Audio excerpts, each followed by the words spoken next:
नमस्ते महाराज श्री। महाराज श्री, आज मैं आपसे एक ऐसी बात पूछना चाहता हूँ जिससे सभी लोगों को प्रेरणा लेनी चाहिए। महाराज, ये कुंडली होती है। कुंडली 1.5 घंटे में एक लगन चलता है। उस 1.5 घंटे में जितने बच्चे जन्मते हैं सबकी समान कुंडली बनती है। कोई कोमा मात्रा दशमलव कुछ भी फर्क नहीं है, समान कुंडली बनती है।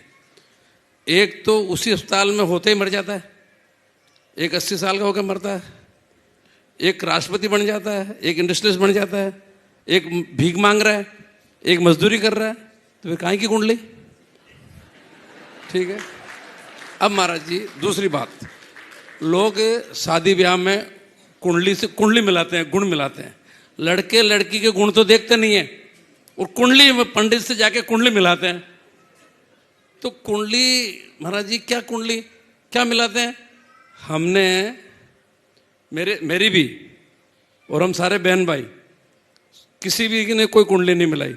हमने कभी हमारे बच्चों की कुंडली नहीं मिलाई, कभी भी, और सारे ठीक हैं।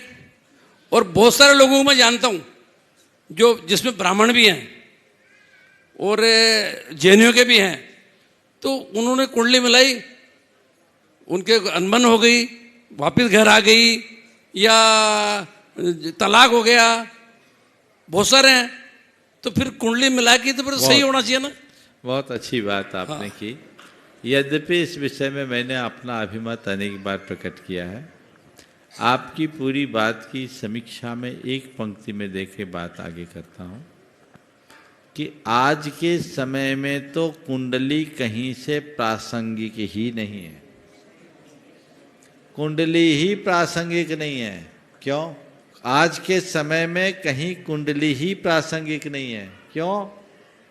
क्योंकि कुंडली तो तब सही माने जाए जब जन्म सही ठिकाने में हो और सही टाइम पे हो। कुंडली का आधार इष्टकाल है और इष्टकाल व्यक्ति के जन्म स्थल के अक्षांश देशांश के आधार पर और वहाँ के सूर्योदय के आधार पर होता है। अब शिखर जी के व्यक्ति है, उसका जन्म कलकत्ता में हो रहा है, तब उसकी कुंडली तो कलकत्ता के हिसाब से बनेगी।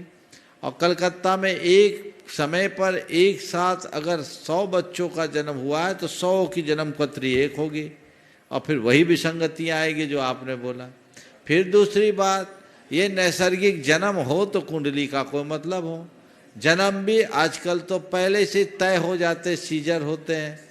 अब कुंडली पहले बनती, बच्चा बाद में जन्मता है, तो कुंडली का क्या काम?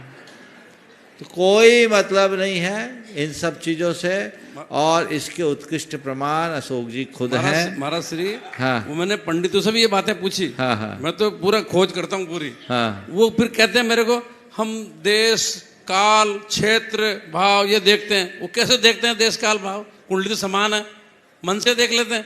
वो उसमें भी कुंडली नहीं मिलती है तो थोड़ी दक्षिणा बढ़ जाने से मिल जाती है।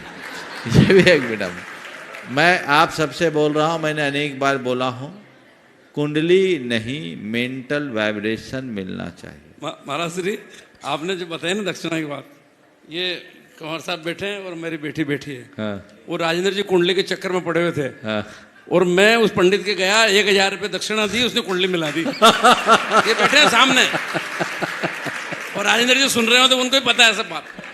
बता दी मैंने उनको बाद में सब। मैंने अनेक बार ये बात दोहराई है, कुंडली मिले या न मिले, मेंटल वाइब्रेशन मिलना चाहिए। और वो मिल गया, समझ लो सब कुछ है। व्यक्ति के गुण मिलाओ, कागज के गुण नहीं मिला। और आजकल कुछ लोग लकीर के फकीर बने रहते हैं। हमने सिंहस्थ कुंभ जब हुआ था, अशोक जी, सिंहस्थ कुंभ हुआ था, तो कहते सिंहस्थ कुंभ के विवाह अच्छे नहीं होते, उस साल विवाह नहीं होता, सावा नहीं होता। एक अखबार में एक लेख छपा था जिसमें 250 विवाहों का विश्लेषण था, जिसमें सब अपने अपने क्षेत्र के सफल और अति सफल लोग थे और सबका सिंहस्थ कुंभ में विवाह हुआ था। और उसमें ऐसे भी थे जिनके विवाह के 58 साल बीत गए थे और शानदार पारी थी। इसलिए कुछ सोचने की ज़रूरत नहीं है। जो ज़्यादा कुंडली के झोंक में रहते हैं, मैं पुनः बोल रहा हूँ, अशोक जी सुशीला जी को प्रमाण मान लेना, मामला बराबर हो जाएगा और इन चक्करों में पड़ने से कोई लाभ नहीं है।